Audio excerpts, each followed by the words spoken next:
Um ex-catador de lixo comemorava sua boa fase no trabalho e na vida. Estava casado, 3 filhos pequenos. A vida começava finalmente a prosperar, até que o telefone toca.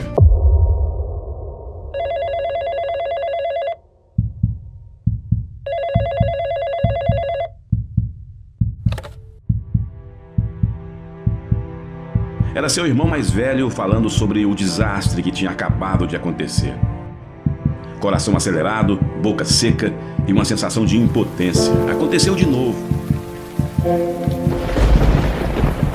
Imagine você perder tudo o que havia juntado após anos de trabalho e ainda conseguir ter força para recomeçar.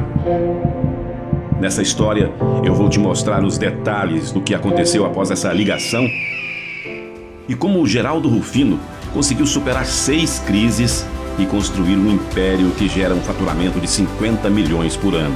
Eu tenho fé, eu tenho determinação, eu saio de casa firme de manhã, eu não tenho preguiça, eu encaro o trabalho como lazer, eu gosto do que eu faço e eu me divirto fazendo, então eu não me canso.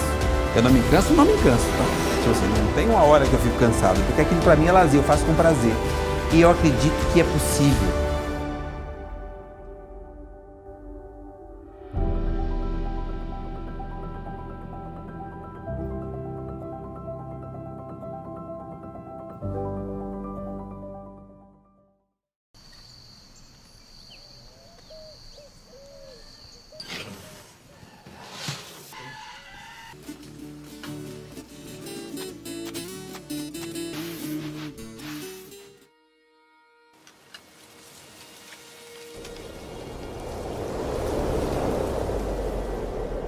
Nossa história começa bem aqui, no interior de Minas Gerais.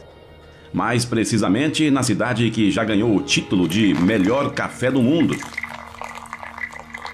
Estamos falando em Campos Altos, cidade com pouco mais de 14 mil habitantes. Em uma roça dessa pequena cidade, Geralda Narcisa de Jesus dava à luz em um parto complicado a mais um filho. Neste dia, em 21 de novembro de 1958, nascia o pequeno Geraldo Rufino. Eu nasci no fundão lá onde não tinha médico, não tinha parteira, nasci com a mulher aberta, fiquei com a mulher aberta com a deficiência até os 8 anos de idade. E eu entendia que isso era positivo, olha que privilégio, eu não podia chorar forte, eu não podia apanhar, eu não podia... Então pensa no negão mimado. Ele era o caçula de outros 8 irmãos. A vida na roça exigia muito trabalho. Acordavam cedo, pegavam a enxada e seguiam o pai, Aristides Rufino de Moura, para a plantação de café. Nessa época, o Brasil era comandado por Juscelino Kubitschek. A seleção brasileira conquistava o seu primeiro título de Copa do Mundo em cima da Suécia. E a inflação fechava o ano em 24%. Mas nada disso importava para a família de Rufino. O rádio e a televisão não tinham chegado ainda na roça. As horas em frente às telas que temos hoje não existiam. E as crianças usavam a imaginação para brincar. Pega-pega, armar arapuca, banho de rio, roda peão. Lá na roça onde eu morava, eu me lembro que eu tinha 4 anos, o papai tinha um carro de boi que puxava a roça. Nós fizemos um carrinho de boi igual. E para poder movimentar o nosso carro de boi, precisava uns boizinhos pequenininhos. Não tem, né? Então, nós arrumamos um animal que substituía o boi. Nós fomos debaixo do paiol e arrumamos um rato. Pegamos filhote de rato, amarramos, e esse filhote de rato puxava o nosso carrinho de boi. O rato mordia, a gente punha o rato de novo e o rato puxava os boi. Não acontecia nada, tá? O rato mordia, a gente só limpava e ia embora. Rufino vivia uma infância feliz, até que aos 4 anos de idade vivenciou sua primeira crise. Em uma manhã de inverno muito fria, em julho de 1962, uma enorme geada queimou toda a plantação de café. Arrasados e sem esperança de salvar a colheita, a família se obrigava a abandonar o campo para tentar a sorte na cidade grande. Juntaram as poucas coisas que tinham em um saco de estopa e foram de trem com destino a São Paulo. Sem conhecer a cidade, com medo e sem dinheiro, seus pais e seus irmãos dormiram a primeira noite na fria estação de trem. A primeira noite foi longa e difícil. Com a ajuda de uma tia, a família foi se estabelecendo na favela do Sapé. As irmãs mais velhas de Rufino foram trabalhar como domésticas e dormiam no serviço. O pai, Aristides, encontrou um emprego como servente de pedreiro e sua mãe, Geralda, se estabeleceu como lavadeira. Geralda era muito inteligente e ativa. Foi conquistando seu espaço e em pouco tempo já estava lavando roupas para pessoas importantes da cidade que tinham muito dinheiro, como Eloá Quadros. Você deve reconhecer esse sobrenome. Era a esposa do presidente Jânio Quadros. Graças a esse trabalho, ela conseguiu uma licença para seu marido Aristides trabalhar na feira. Rufino e José, seu irmão 2 anos mais velho, sempre acompanhavam Geralda no serviço de diarista. Eu e meu irmão éramos pequenininhos, a gente agarrava na saia da mamãe e saía com a mamãe. Almoçava em restaurante popular. E à noite, à tarde, ela passava nos finais de feira. A minha mãe fazia serviço de diarista, porque alguém precisava chegar mais cedo para cuidar da comida. E ela, para fazer essa comida, ela passava em feiras. Final de Ceasa, a nossa feira, o nosso final de Ceasa é muito rico. E ela levava isso para casa. Além de levar o que sobrava do Ceasa e da feira, a gente enchia os carrinhos de feira para ajudar a mamãe e carregava aquilo pesadamente. E aquilo levava mais do que o necessário. Por que ela levava mais do que o necessário? Porque nós tínhamos vizinhos que eram tão pobres e tão simples, assim, eram tão humildes quanto nós, bem pobrezinhos. Então, só que eles tinham orgulho, eles tinham vergonha de fazer o que a mamãe fazia, de ir para a feira buscar o que sobrava. Em vez dela criticar ou dela censurar o orgulho, a falta de iniciativa dessas pessoas de ir na feira fazer o que ela fazia, ou ir no final de Ceasa fazer o que ela fazia, ela não fazia isso. Ela levava para ela e para os vizinhos. Ela, ao invés de deixá-los passar necessidade, ela levava para eles. Mesmo passando por muitas dificuldades financeiras, Geralda fazia questão de ensinar os filhos a compartilhar o pouco que tem e ter gratidão pela vida. Sem medo de ir à luta, a família vivia uma fase melhor em 1965. Viviam felizes e mesmo com todas as dificuldades, Geralda nunca deixou de dar muito amor e ensinamentos a seus filhos. Ela era a força da família. Até que uma fatalidade mudou a vida de Rufino para sempre.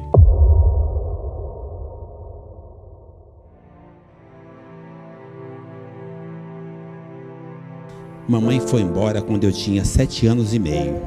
Por algum motivo eu levantei de manhã, agradeci o dia que começou, não achei a minha mãe. Não achei no dia seguinte. No terceiro dia, pus meu pai na parede, papai começou a chorar e eu entendi que tinha alguma coisa errada. E o papai diz: mamãe morreu. Morreu? Como morreu? Morreu.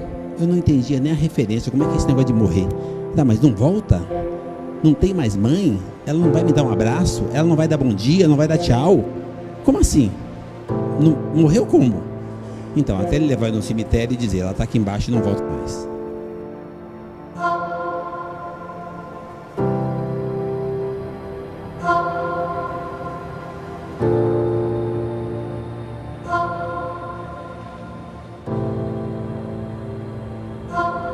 Atordoado, ele foi para o quarto e, sentado na cama, observou uma pequena fresta de luz entrando pela janela do quarto. Num misto de dor e saudade, ele lembrou do amor e dos ensinamentos de sua mãe. E a minha mãe me ensinava que a primeira coisa que tinha que fazer de manhãzinha era pôr o joelho no chão e agradecer. Agradecer o dia, o privilégio do dia. A luz que entrava no barraco era o privilégio de entender que era a luz divina, que eu tinha oportunidade de mais um dia. Entender que você é gente. E agora só depende de você. Eu só precisava do dia. Aquela luz era para lembrá-lo da gratidão de estar vivo. Rufino desenvolveu ali, no momento mais difícil e doloroso da sua vida, a força que o levaria a conquistar seu império alguns anos depois. Sentindo ainda a falta de sua mãe, mas com muita vontade de honrar sua vida, Rufino decide que não poderia perder mais tempo. Abandonou os estudos, arregaçou as mangas e foi ajudar no sustento da família.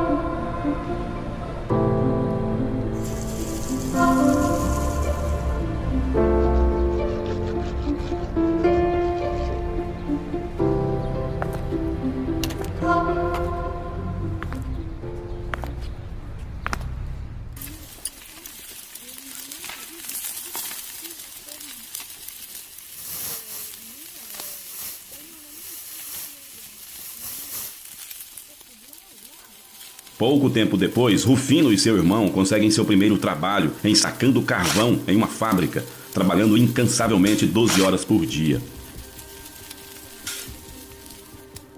Uma tarde, voltando do trabalho, cansados e sujos de carvão, Rufino observa duas crianças atravessando a rua.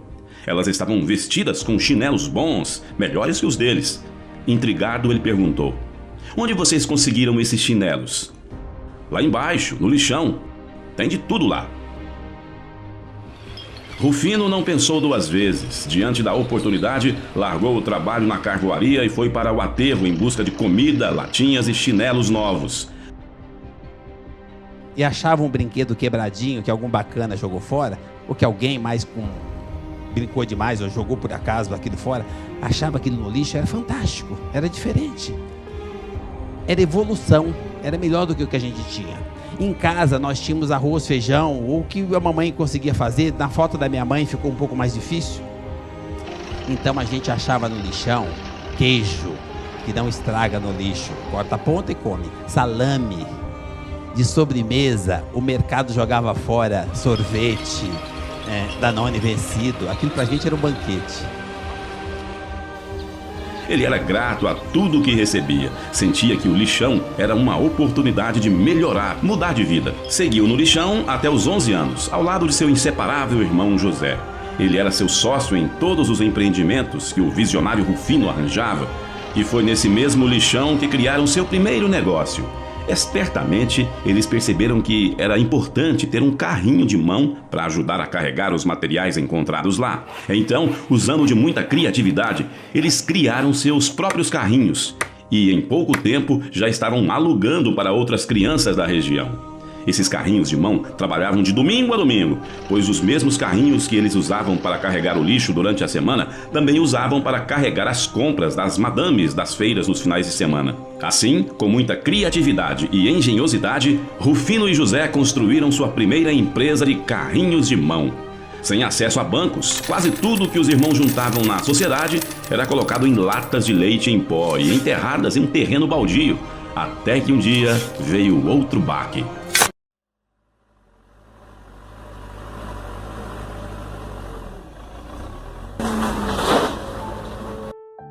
A hora que eu fui enterrar a 11ª latinha, nós chegamos no terreno que a gente enterrava, tinha passado a máquina, levaram latinha, dinheiro, tudo que tinha direito. Então ficamos só os dois neguinhos lá, bonitinhos assim, com a latinha na mão, olhando para aquela terra toda, e acabou o dinheiro.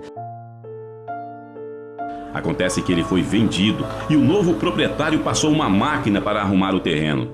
Tudo, absolutamente tudo o que eles tinham juntado havia sumido.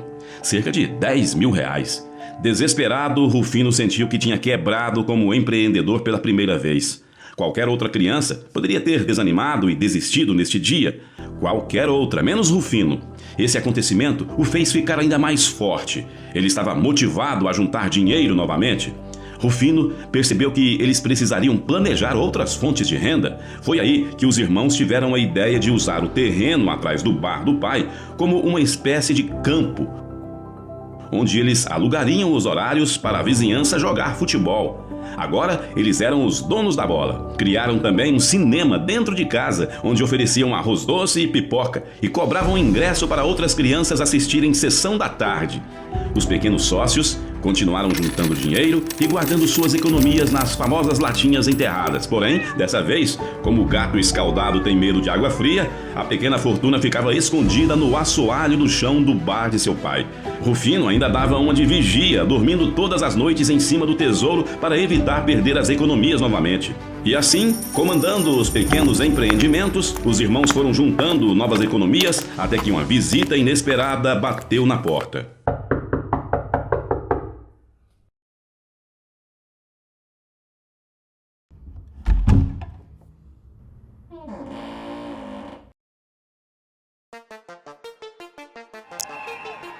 Estamos agora em 1971, em plena ditadura militar no governo do presidente Médici, um período bastante violento e de intolerância política, que ficou conhecido como Anos de Chumbo.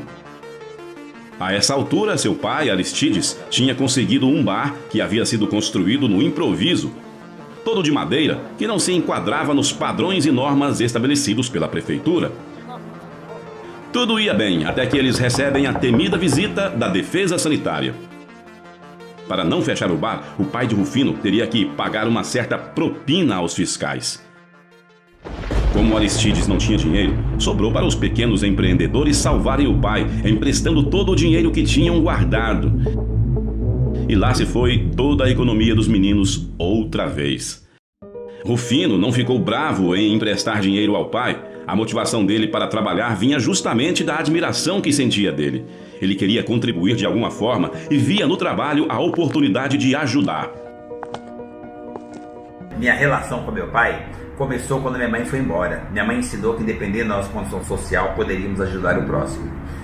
O mais próximo era meu pai, e eu comecei a ajudar meu pai. Meu pai casou 10 vezes, não tinha tempo para cuidar de nós, mas não batia, não judiava e era muito trabalhador. Eu copiei do meu pai aquilo que interessa. Não copiei os 10 casamentos, mas eu copiei o grande ser humano, o cara que cuidava de pessoas, um cara que trabalhava muito e que tinha responsabilidade para nós termos uma referência de como é que busca o pão de cada dia. Eu tive do meu pai o que um filho pode ter de melhor, o carinho, colado. Ele não sabia me dar carinho, mas eu colava do lado dele e eu abastecia minhas baterias. Foi embora com 106 anos. Pensa num cara que viveu. Senhor Aristides, seja lá onde você estiver, segue aqui um abraço de coração para coração de um filho que te amou a vida inteira, te ama agora, entende que como é minha mãe, você não foi embora, você está aqui do lado e está cuidando do que é seu, que eu serei seu para sempre. Esse cara continua sendo uma referência de homem para mim. Aí eu me emociono de falar do meu pai, mas é de coração para coração, de verdade. Se você tem um pai e tem uma mãe, são os seus, cuida deles, porque mesmo que eles não demonstrem, eles estão cuidando de você.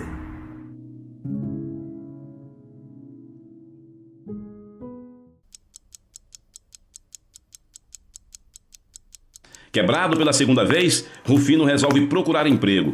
Ele estava com 13 anos e conseguiu um emprego de office boy em uma multinacional. A empresa se chamava Orixá, que mais tarde viria a se tornar a Play Center. O fato é que Rufino não fazia corpo mole, trabalhava com vontade. Aos poucos foi sendo reconhecido e se destacando no emprego. Eu trabalhava para mim.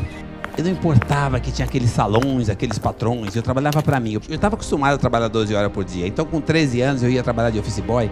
Eu andava com uma pastinha para mim, outra para fazer serviço para todo mundo que pedia. Eu ganhava um monte de caixinha, mais do que o salário, e eu comecei a empreender. Cara de pau, ele não se importava com as recomendações da gerente e entrava na sala dos chefes japoneses para entregar as encomendas. Seu bom humor e determinação começaram a chamar a atenção dos chefes durões da multinacional. Até que chegou o dia do seu aniversário. Rufino chegou na empresa todo animado, como sempre, e a secretária foi logo avisando. O chefe te chamou na sala, tem uma surpresa. Animado, logo pensou que seria um dinheiro, um prêmio ou uma promoção. Para sua decepção, era um livro. Foi a pior merda que o cara podia ter me dado. Me deu um livro, eu detestava estudar. Mas o livro chamava 1001 Maneiras de Enriquecer. Aí eu comecei a ler e não vi porra nenhuma, peguei lá o livro para lá. Conversar, o cara falou, não, como é que é esse, Geraldinho, como é que é esse trecho assim? E, caramba, para não chatear o cara, eu acabei tendo que ler o livro. A hora que eu comecei a ler o livro, eu entendi que enriquecer está aqui, é o que você pensa. Como é que você está pensando? Como é que você está pensando? É isso que vai materializar. Cuidado com os seus pensamentos. O livro falava do poder do pensamento positivo. O autor dizia, você pode tudo, depende do poder da sua mente de acreditar naquilo. Então eu vou fazer um teste. Eu tinha gastrite aguda e doía muito, mas eu só queria trabalhar e não me tratava. E eu não queria gastar dinheiro com remédio. E lá dizia o seguinte, que você pode tudo, só depende do que você pensa.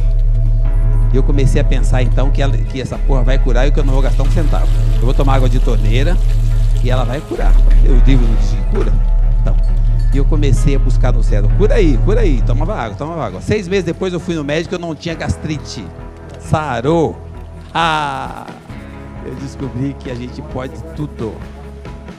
Comprovada a teoria, deste dia em diante, Rufino adotou essa frase como mantra de sua vida. Usou o poder do pensamento positivo a seu favor no próximo desafio que iria encontrar e que iria mudar sua vida para sempre.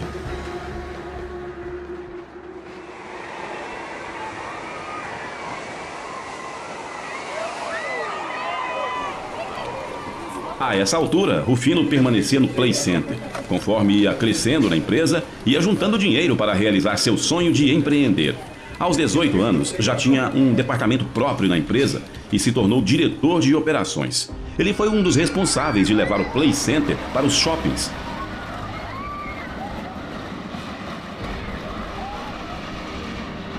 Se transformando mais tarde no sucesso que seria a Playland.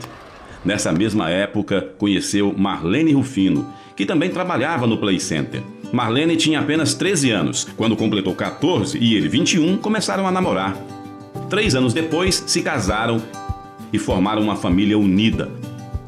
Com 3 filhos, Arthur, Guilherme e Gabriela. Estamos agora em 1984. O Brasil enfrentava uma das mais graves crises de sua história, com taxas de inflação sem precedentes, com média anual de 180%. Nos anos 80, as máquinas de remarcar trabalhavam dia e noite. Apesar do quadro econômico crítico, Rufino, acostumado a sobreviver a grandes adversidades, ignorava a situação e focava no seu crescimento. Os negócios na Playland iam bem e Rufino, com 25 anos, tinha usado seu salário para adquirir 2 caminhões caçamba. Seu irmão José era quem os utilizava para transportar adubo e material de construção. Sua empresa de transporte de cargas começava a prosperar quando veio o 5º choque.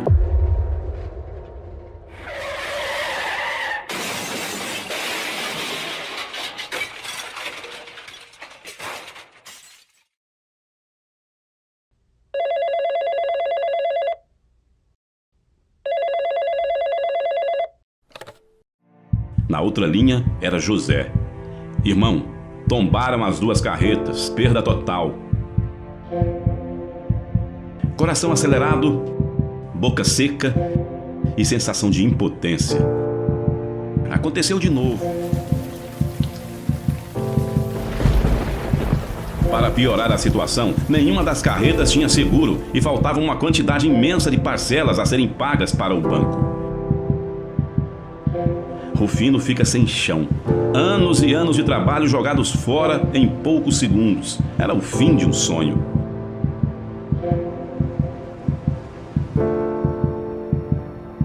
Com suas 2 carretas destruídas e sem condições de fazer o reparo, Rufino fez a única coisa que podia fazer naquele momento. Desmontou os caminhões para tentar vender as peças, diminuir o prejuízo e pagar algumas parcelas das várias que ainda faltavam pagar. Foi desse enorme problema que veio o ponto de virada na vida de Rufino. A venda das peças das carretas batidas foi tão instantânea que ele logo percebeu a grande demanda do mercado. Rapidamente, Rufino se reinventou e, de um acidente que parecia ser o fim, criou a JR Diesel, a empresa que se tornaria referência em desmontagem de veículos no Brasil anos depois. Ele só não contava que, com o sucesso, chegaria também a arrogância, e ele estaria prestes a enfrentar sua pior crise.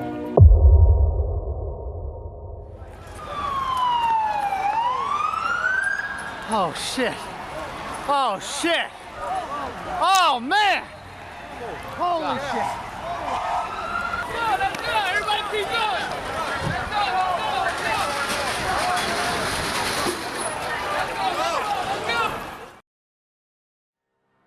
Estamos agora em meados de 2001, pouco antes dos atentados terroristas às Torres Gêmeas nos Estados Unidos. A essa altura, Rufino tinha largado seu cargo de diretor da Play Center e estava dedicando 100% do seu tempo à JR Diesel.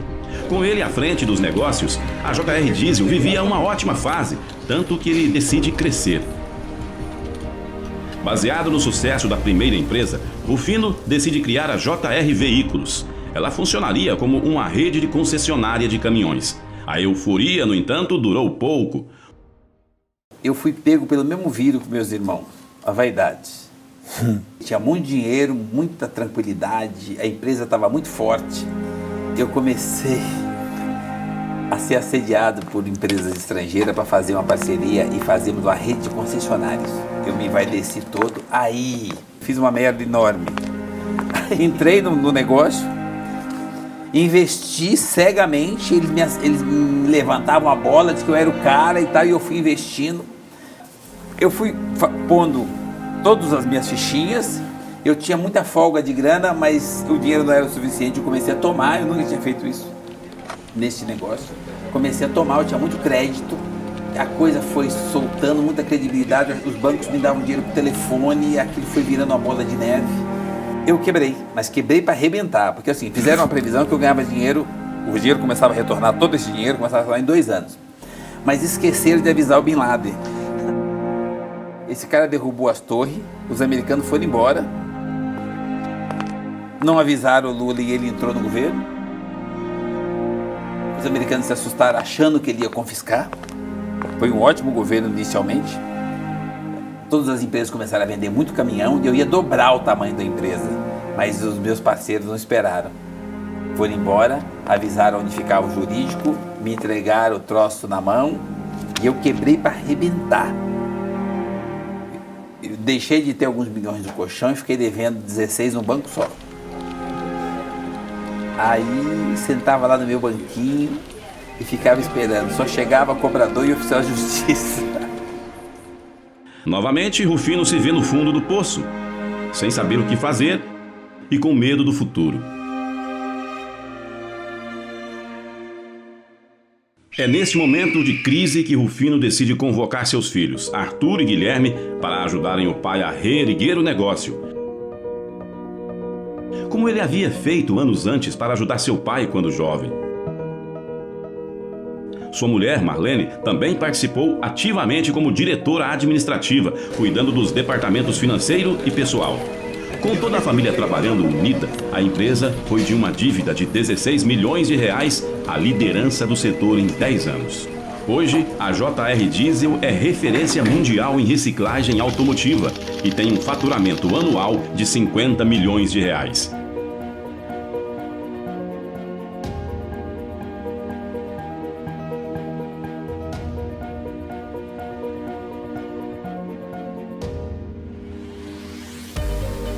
Independente da sua condição social, em vez de você lamentar, em vez de você achar que está difícil, em vez de você terceirizar, achar que alguém é culpado pela sua situação, cara, tenha gratidão. Você pode, não lamente, não terceirize, não ache que alguém é culpado pela sua situação. A culpa é sua, você nasceu, porra. Então por que você nasceu? Você nasceu, a responsabilidade é sua. Mudar o jeito de pensar. Acreditar que a solução está dentro de você. Que é de dentro que você tira essa energia. É isso que faz a diferença para você. Se você acredita em você, se você tem fé, você vai conseguir. Eu consegui, eu não sou porra nenhuma mais que ninguém. Nós somos iguais. Se eu posso, você também pode. Empreender coisa de dentro para fora, vai fazer você. Vai fazer entendendo que é para você. Se está dentro de um banheiro, está dentro de um quarto fechado, empreenda lá. Tudo é positivo. É o ponto de vista, você vai olhar para cima ou para baixo. E comece a produzir, para de mimimi. A culpa é do governo, a culpa é sua. Não espere que alguém venha resolver o seu problema. O gerador de problema é você, quem resolve o seu problema é você. Eu fiz isso a vida inteira e eu nunca tive um problema maior que eu. A crise vai existir a vida inteira. Crise é mudança. Vai ter mudança a vida inteira. Então para de correr da crise e vê onde é que você se encaixa e comece agora. Quando? Agora. É o jeito de pensar. Existe a crise? É claro que ela existe desde que eu nasci. E vai continuar existindo. Por que as pessoas ficam esperando a tal da crise passar? Não vai passar. Ela muda de lugar, muda de situação, muda de cenário, muda de colo. Ela está no seu colo, passa para o colo do outro. Isso é uma situação de evolução. Crise, em vez de trocar por essa palavra que assusta todo mundo, mude por evolução. Nós vamos evoluir. Pare de se assustar com isso. Pare de se achar que você é menor e que você não vai conseguir. Muda o que você pode, aceita o que você não pode mudar. Você pode mudar você. Você pode mudar você começando a acreditar. E tudo que eu falo para vocês é experiência prática. Eu vivo assim a vida inteira.